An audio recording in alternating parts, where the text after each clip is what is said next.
नमस्कार, स्वागत है आप सभी का कार्यक्रम दिल से में। हम अपने इस कार्यक्रम में हमेशा उन हस्तियों से आपको रूबरू कराते हैं जिनका सरोकार समाज के लोगों को जागरूक करना होता है। स्वच्छता की हम बात करते हैं तो सरकार स्वच्छता अभियान के तहत कई स्लोगन प्रचारित करती हैं, कई कार्यक्रम संचालित करती है, लेकिन ज़मीनी हकीकत क्या है ये आप और हम अच्छे से जानते हैं। लेकिन आज हम आपको ऐसी शख्सियत से मिलवाएंगे हमारे इस कार्यक्रम में जिन्होंने स्वच्छता अभियान के तहत लोगों को जागरूक करने के कई ऐसे काम किए हैं जो किताबी नहीं बल्कि ज़मीनी हकीकत है। तो आज हमारे साथ हैं बैतूल नगर पालिका परिषद की स्वच्छता अभियान की ब्रांड एम्बेसडर श्रीमती नेहा गर्ग। तो आज हम उनसे जानेंगे कि उन्होंने स्वच्छता अभियान के तहत अपने शहर को स्वच्छ करने के लिए लोगों को किस तरीके से जागरूक कर रही है। तो नमस्कार नेहा जी, आपका हमारे इस कार्यक्रम में बहुत बहुत स्वागत है। तो मैम, आप ब्रांड एम्बेसडर है बैतूल ज़िले की स्वच्छता अभियान की, तो आप अपने शहर के लोगों को स्वच्छता अभियान से जोड़ने के लिए क्या क्या काम कर रही है? मैं लोगों को बता रही हूँ कि हमें प्लास्टिक का उपयोग करके अपने पर्यावरण को हम कैसे सुरक्षित कर सकते हैं। लोग क्या करते हैं, प्लास्टिक को बाहर फेंकते हैं, लेकिन मैं उसको बाहर नहीं फेंक के और उसका उपयोग करती हूँ घर में। तो मतलब उसको रिसाइकिल करते हैं, हाँ, ताकि पर्यावरण हमारा स्वच्छ रहता है। तो मैं ये बताती हूँ लोगों को, जैसे हमारे घर में प्लास्टिक के डब्बे हैं या प्लास्टिक के कोई भी चीज़ हम है, पीवीसी, इवन पीवीसी का पाइप है, इस तरह की जो भी चीज़ें होती है, पॉलीथीन भी होती है, तो जो जाली वाले डब्बे होते हैं मैं उसको पॉलीथीन में लगा के और मिट्टी भर के और उसमें प्लांट लगा लेती हूँ। तो इससे पर्यावरण भी दूषित नहीं होता है और प्लांट लगाने से वातावरण में भी काफ़ी सुधार होता है। तो इस तरह से मैं करती हूँ। और तो ये आप अपने घर में करती हैं, फिर आप लोगों को कैसे उनको बताती हैं कि आपको भी इसी तरीके से करना चाहिए? उसके लिए क्या कोई वर्कशॉप ऑर्गेनाइज करती हैं, क्या करती हैं? जी, मैं पहले तो ये मैंने घर में ही किया, पर लोगों ने आकर के देखा मेरे काम को तो उससे मुझे बहुत प्रोत्साहित किया। तो इसके लिए मैं स्कूलों में, गाँव में ऐसे जा कर के लोगों को प्रोत्साहित करती हूँ कि आप भी इस तरह से करिए। तो मुझे बहुत लोग अप्रिशिएट करते हैं और बहुत लोग मेरा गार्डन देखने आते हैं, क्योंकि मेरा गार्डन पूरा का पूरा वेस्ट मटेरियल पे ही बना हुआ है। और आप क्या करती हैं कि जैसे गीला कचरा और सूखा कचरा की बात करते हैं, है ना, तो ना तो लोग गीला और सूखा को अलग अलग कर पाते हैं, तो कैसे आप इसको मैनेज करने के लिए लोगों को समझा रही हैं? उसके लिए मैं लोगों को बताती हूँ, मैं उस सूखे कचरे से, किचन के वेस्ट मटेरियल से मैं खाद भी बना रही हूँ, ऑर्गेनिक खाद बनाती हूँ। तो मैं वो भी लोगों को बताती हूँ कि आप इस तरह से जितना भी कचरा होता है किचन का, वो अंडे के छिलके हैं, केले के छिलके हैं, जो भी रहता है वो मैं एक डब्बे में इकट्ठे करती जाती हूँ और उसमें मिट्टी, रेत ऐसे डालती और खाद, थोड़ा सा गोबर की खाद करके मैं इकट्ठा करती हूँ। और फिर जब वो पूरा भर जाता है तो ज़मीन में, मिट्टी में मैं गड्ढा खोद के उसको उसमें डाल देती हूँ, ऊपर से पत्ते वगैरह डाल देती हूँ और 2, 4, 6 महीने बाद मैं उसको निकालती हूँ तो वो खाद बन जाती है। तो इस तरह से भी हम मतलब वेस्ट मटेरियल से खाद वगैरह बना लेते हैं जो हमारे पेड़ों के काम आती है। पुरस्कार भी मिला है स्वच्छता अभियान के तहत कि आप लोगों को इस तरीके से जागरूक कर रही हैं। एक स्वच्छता रक्षक एक कार्यक्रम जी, मैंने एक कार्यक्रम आयोजित किया था जो मध्य प्रदेश में पहला ऐसा प्रोग्राम था जो मैंने किया। तो जितने भी स्वच्छता कर्मी हैं तो उनको मैंने स्वच्छता कर्मी नाम न देख के स्वच्छता के मित्र से संबोधित किया और उनको एक सर्टिफिकेट दिया और उनको हुडी दी और क्या कहते खाना खिलाया। तो इस तरह से हमने उनको प्रोत्साहित किया है कि वो लोग रात में इतना, जब भी मैं निकलती थी रात में तो मैं देखती थी ठंड में वो लोग काम कर रहे हैं, तो और बहुत लग्नता से वो लोग अपना काम करते थे।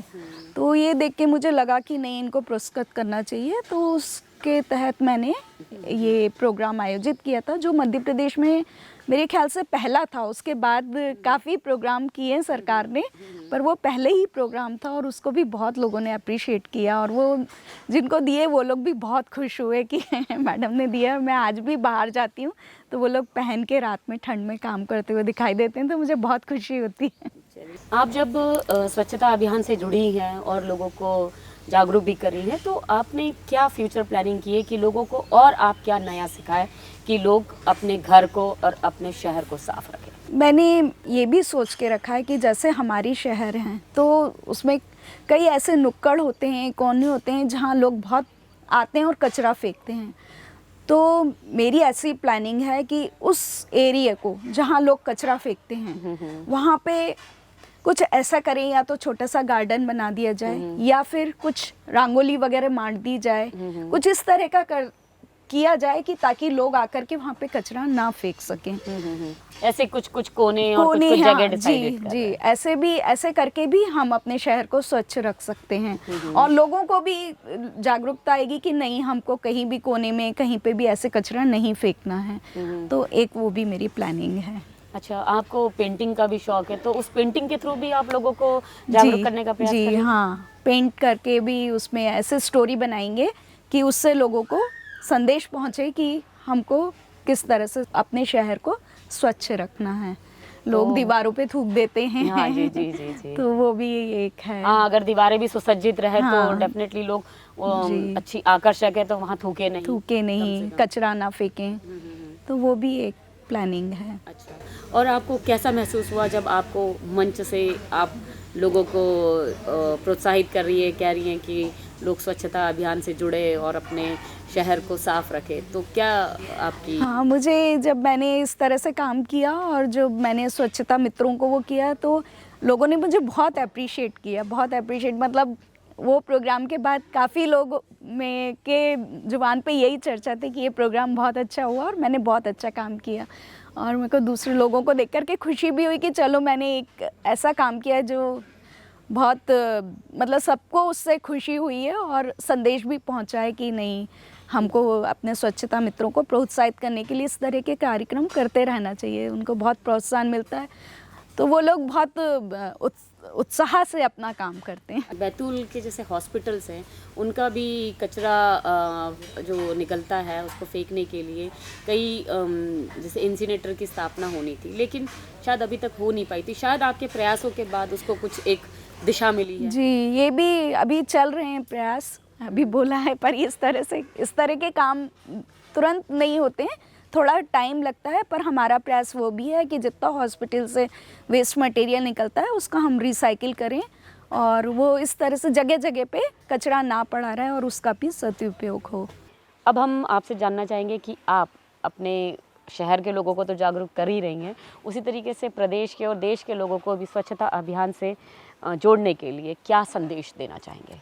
मैं लोगों को यही संदेश देना चाहूँगी कि कोई भी लोग हों, चाहे बच्चे हों चाहे बड़े हों, इस बात का ध्यान रखना चाहिए कि हमें कचरा सड़क पे ना फेंकें। हम अगर गाड़ी में भी जाते हैं तो हम अपने साथ एक बैग रखें ताकि हमारा कोई कचरा उसमें इकट्ठा हो, और एक खाली बैग हम बाज़ार जाते हैं तो अपने साथ रखें ही, ताकि कभी कभी क्या होता है हमें अचानक कुछ चीज़ दिख गई तो हम उनसे पॉलीथीन ही लेते हैं। तो हमें यही कोशिश करना चाहिए कि हम पॉलीथीन का कम से कम उपयोग करें और अपने साथ कागज़ का बैग या कपड़े का बैग रखें ताकि हम पॉलीथीन का कम से कम उपयोग कर सकें। लोग पॉलीथीन को बाहर भी फेंक देते हैं, उससे मवेशी गाय वगैरह भी खाती हैं, तो जिससे उनके स्वास्थ्य पे भी बुरा असर पड़ता है। तो मैं यही कहना चाहूँगी कि कम से कम प्लास्टिक का उपयोग करें और अपने साथ हमेशा कागज़ का बैग या कपड़े का बैग रखें, तो हम प्लास्टिक का और उसे अपने शहर को स्वच्छ रखें। जी। तो नेहा जी, आपका बहुत बहुत धन्यवाद। आप हमारे इस कार्यक्रम में आए और आपने जो पहल की है अपने शहर को स्वच्छ रखने के लिए, बैतूल शहर को, आप बिल्कुल इसमें कामयाब हो और लोग आपसे ज़्यादा से ज़्यादा जुड़े। जी, नमस्ते। तो आज के कार्यक्रम में बस इतना ही। अगली बार हम फिर किसी और नई शख्सियत को लेकर हाजिर होंगे। तब तक मुझे और मेरी पूरी टीम को दीजिए इजाज़त। नमस्कार।